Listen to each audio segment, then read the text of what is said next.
Comment avoir soif de Dieu? Bonjour, bienvenue sur mon expérience chrétienne. Aujourd'hui, je vais vous parler comment avoir une grande soif de Dieu. Toujours sur la base de mon expérience. Déjà avant tout, j'étais en quête de Dieu. Je le recherchais. Car on ne peut pas avoir soif de Dieu sans le rechercher ardemment. Le Seigneur, voyant ma soif, m'a donné un seul verset que je n'arrêtais pas de déclarer tous les jours. En fait, je le savais pas sur le coup que c'était le Seigneur qui m'avait donné ce verset.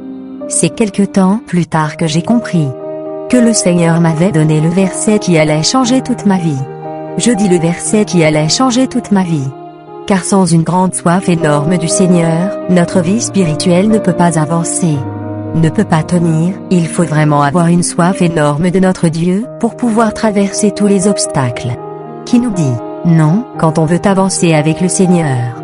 C'est le psaume 63 de David. Lorsqu'il était dans le désert de Juda.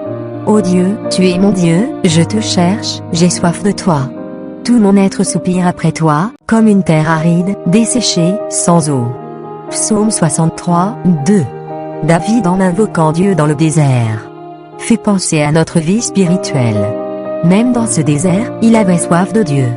Il se sent très seul dans ce désert. Il aspire à la présence d'une personne de confiance, apte à atténuer son sentiment de solitude. Pas étonnant qu'il adresse ce cri à Dieu.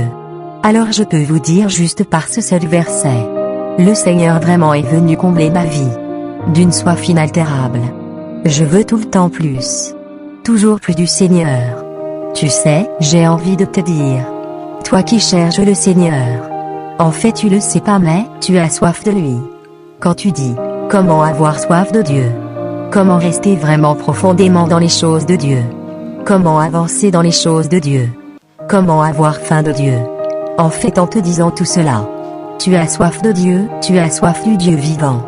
Continue, tu es sur la bonne voie. Alors plus j'avais soif, plus je me nourrissais de la parole de Dieu. Plus j'avais soif, plus je me nourrissais d'enseignements. Je voulais tout savoir sur Jésus. Je voulais tout savoir sur mes points faibles, mes points forts. J'ai cherché beaucoup. Je demandais au Seigneur que je voulais plus de lui, que j'avais soif de lui, que j'en voulais plus. Et plus je demandais et plus il me donnait. Tous les jours, je n'arrêtais pas. Je voulais tout le temps être en communion avec mon Dieu. Je voulais pas arrêter, je voulais tout savoir sur lui. Je trouvais tous les moyens pour me retrouver dans la présence de Dieu. À trouver, à chercher. Je partais même en voiture pour me retrouver seul dans un coin. Je me garais dans un endroit et là je pouvais rester des heures dans la voiture. À m'édifier, à m'instruire, à me nourrir dans la parole, à prier. Parfois on dit, il faut jeûner pour passer du temps avec Dieu. Il faut jeûner pour pouvoir prier. Il faut jeûner pour se rapprocher de Dieu. C'est vrai. C'est une bonne chose pour se rapprocher de Dieu. Pour passer du temps avec Dieu.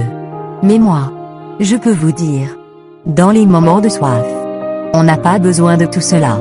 Parce que on est déchaîné pour rester dans la présence de Dieu. On pourrait être au travail. On pourrait être n'importe où. On pourrait être à n'importe quel endroit. On trouve toujours un moment pour rester dans la présence de Dieu.